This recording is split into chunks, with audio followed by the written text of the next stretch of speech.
49 fights, 49 wins, 0 losses.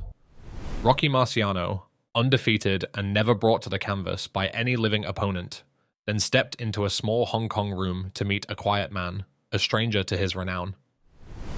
Hong Kong, 1954. The city is still rebuilding itself after the war. Street vendors call out from their stalls.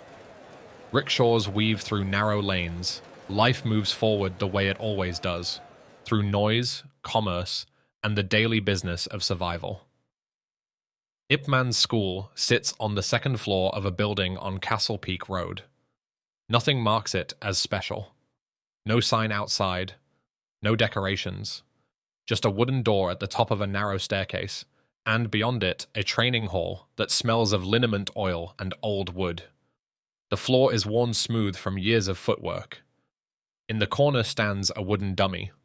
At the far end, a small altar bearing a portrait of Chan Washun, Ip Man's first teacher. Ip Man is 41 years old, 5 feet 4 inches tall. He weighs somewhere between 130 and 140 pounds. Each morning he navigates the training hall, not merely walking, but perceiving the space, registering every angle, comprehending the inherent geometry of the room before any action unfolds within it. Rocky Marciano is in Hong Kong for 3 days. He has come as part of an American Goodwill Tour, a cultural exchange program designed to project strength and values into Asia during a tense, geopolitical period. Rocky is the perfect ambassador, undefeated, recognizable, genuinely likable in person. He is 29 years old, 5 feet 11 inches, 185 pounds of dense combat-tested muscle. His hands are extraordinary, thick, calloused, built by years of hitting things that hit back. He has never lost a professional fight. He has never been knocked down.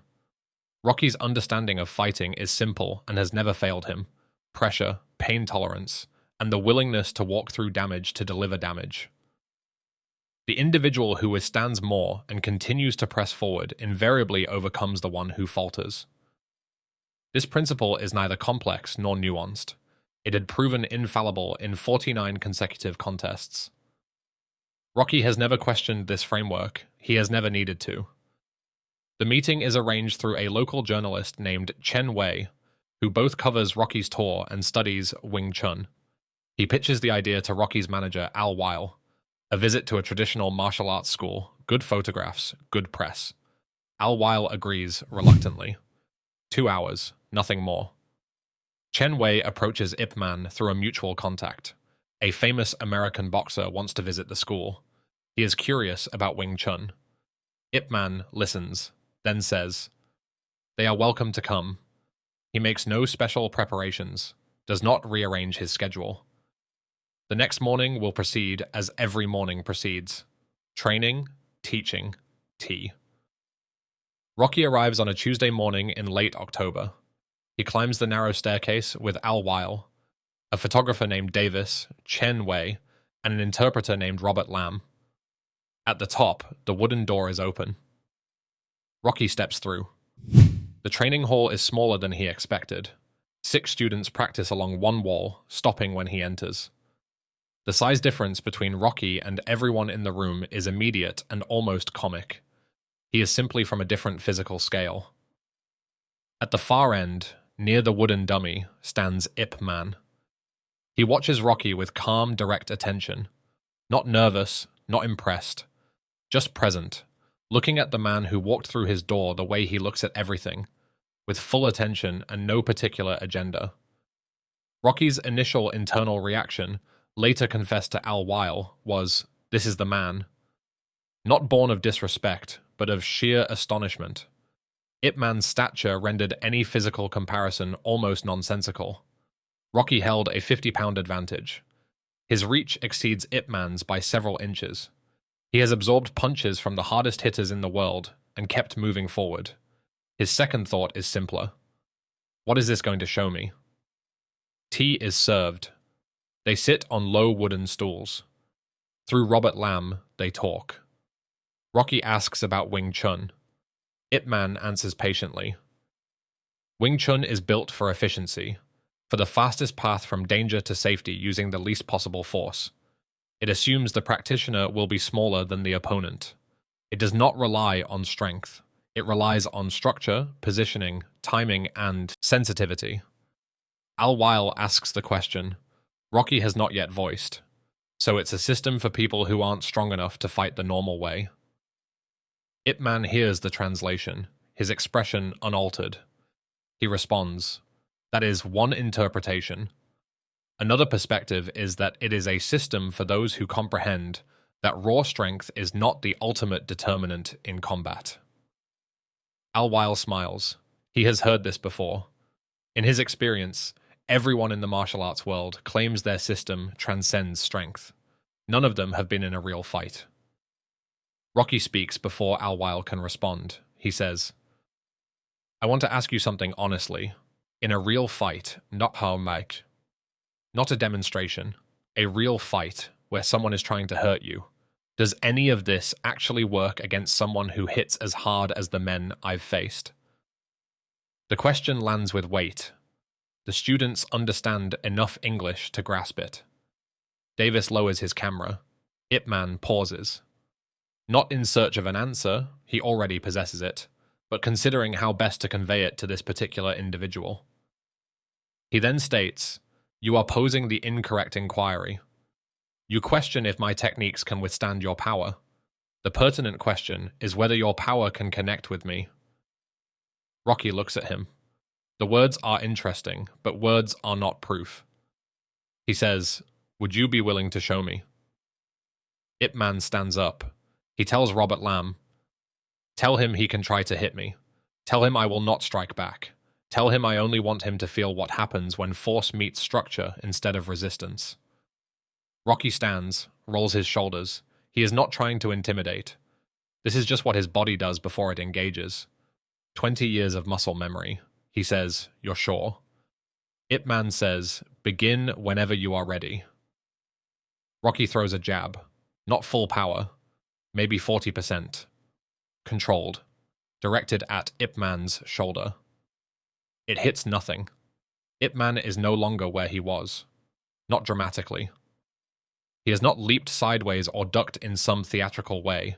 He has simply shifted his weight and angle by a few degrees, and the punch has passed through empty air. Rocky throws another. Faster this time. Again. Nothing. He tries a combination. Jab, cross, hook. 3 punches in sequence, covering different angles. The combination that has dropped heavyweight champions. Ip Man is not there for any of them. He moves through it the way a man moves through a crowded room. Not frantically, not dramatically, just efficiently. Choosing the available spaces. Arriving where the punches are not. Rocky stops. He is breathing harder. Not from exertion, but from something else. From the cognitive dissonance of swinging at a target that is present and absent simultaneously. Standing 2 feet away and somehow unreachable. He has never experienced this before. In 49 professional fights, Rocky has always made contact. Always. Because his forward pressure is relentless and the ring has boundaries, and eventually you run out of room. But Ip Man is not running. He is standing close. Closer than any boxer would stand while being punched at, and simply not being where the punches arrive. Rocky looks at him.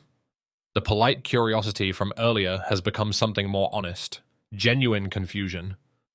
He says, how are you doing that? Ip Man says, I am not doing anything. I am simply not being where you are hitting. You are doing all the work. I am only reading it. Rocky says, read this. He throws his right hand, full power. Not at the shoulder, at the center of Ip Man's chest. The punch that ended Jersey Joe Walcott's career. Full extension, full rotation. Everything Rocky Marciano has. Ip Man does not move away from the punch. He moves into it. Forward, slightly to the outside. His left hand rising to meet Rocky's forearm, not to block it, but to redirect it. Guiding it past his body the way you guide a heavy door on a hinge. The punch misses by 2 inches. Rocky's momentum carries him forward, slightly off balance. In that fraction of a second, Ip Man's right hand is against Rocky's chest, palm flat. No wind-up, no chamber, just contact. Then something travels through Rocky Marciano's body that he has no language for. It is not a push. It is not a punch in any sense he recognizes. It is force delivered somewhere internal, past the surface, past the muscle and bone, arriving somewhere behind his sternum. His diaphragm seizes. His legs receive a message he has not sent. His balance, already compromised by the momentum of his missed punch, dissolves completely. Rocky Marciano sits down on the floor of Ip Man's training hall. Not knocked down, not thrown, just no longer standing, because standing stopped being possible. The room is completely silent. Davis has stopped taking photographs. Al Weil has both hands pressed against his own chest. The students stand motionless, watching the undefeated heavyweight champion of the world sit on their floor and try to understand what just happened to his body. Rocky sits for 10 seconds. His hand goes to his sternum. He breathes carefully, testing the machinery. It works. Nothing is broken, but something has been rearranged. He looks up at Ip Man. Ip Man is standing exactly where he was, hands at his sides, breathing normally. His expression is not triumphant, not mocking, just present. The expression of a man who has demonstrated something true and is waiting for it to be received. Rocky says one word, how. Ip Man sits on the floor across from Rocky, an equal position, a teaching position. He says, you have built your fighting around the assumption that force defeats force, that the harder you hit, the more you win. This is true within certain limits. Within boxing, inside a ring, against opponents who share your framework. You have mastered that framework completely. 49 times, no one has offered you a different one. Rocky is listening, really listening now. Ip Man continues. Wing Chun does not fight force with force. It receives force and redirects it. When you committed your full body to that punch, your momentum became mine to direct. Your strength became a liability because it carried you past me and left you without balance. I did not need to defeat your strength. I only needed to borrow it briefly and return it in a direction you did not intend. Rocky says, the thing you did with your hand on my chest. That wasn't a push. Ip Man says, no. Rocky says, what was it? Ip Man clarifies, we refer to it as ging, expressed force. Your muscles generate power through tension. Mine operate on a different principle. Force flows from the ground, through the body, in a chain of relaxed connectivity. Relaxation surpasses tension in speed. The swifter contact arrives first. I did not strike your outer defense, I struck through it. Rocky remains silent for an extended period. Then he remarks, I have dedicated my entire adult life to mastering combat. Yet in merely 30 seconds, you revealed a fundamental truth I had never known existed. He pauses, then adds, that is unsettling.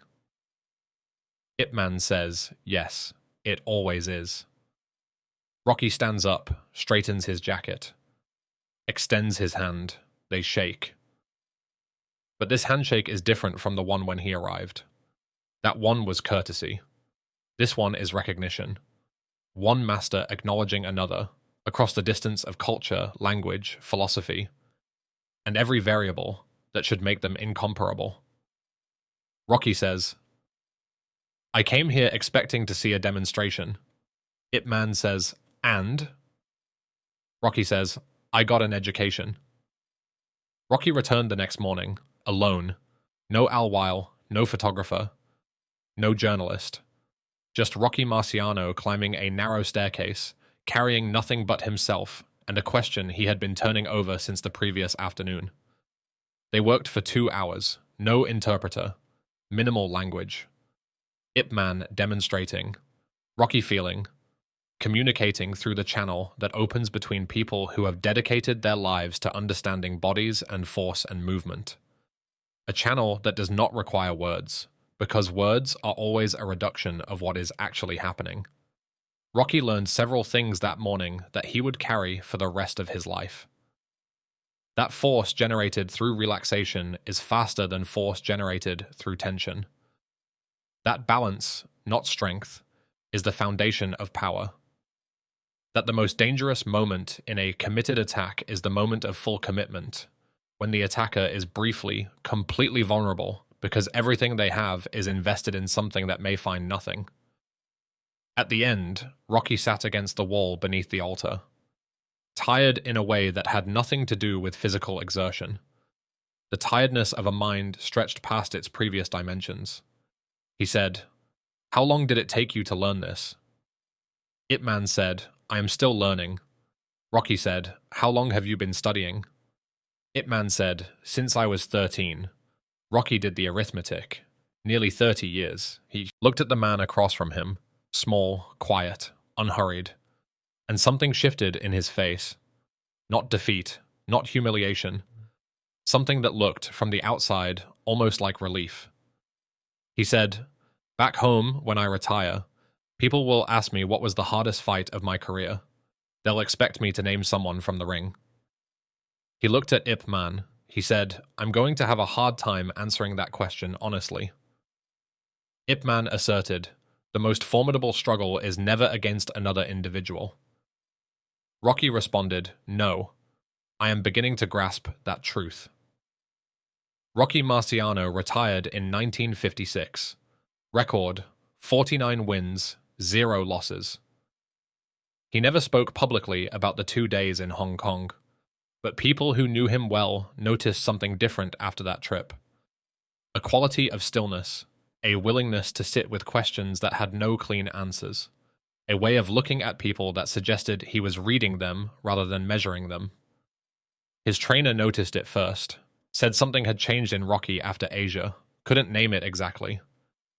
Said Rocky seemed less interested in proving things and more interested in understanding them. Among Rocky's personal effects, in a small notebook found after his death in 1969, there was a single line that his family could not explain.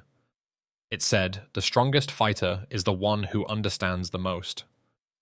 They did not know about the narrow staircase, the wooden floor, the small quiet man who put the undefeated heavyweight champion of the world on the ground with one touch and then sat beside him and explained, patiently and without ego, exactly how and why.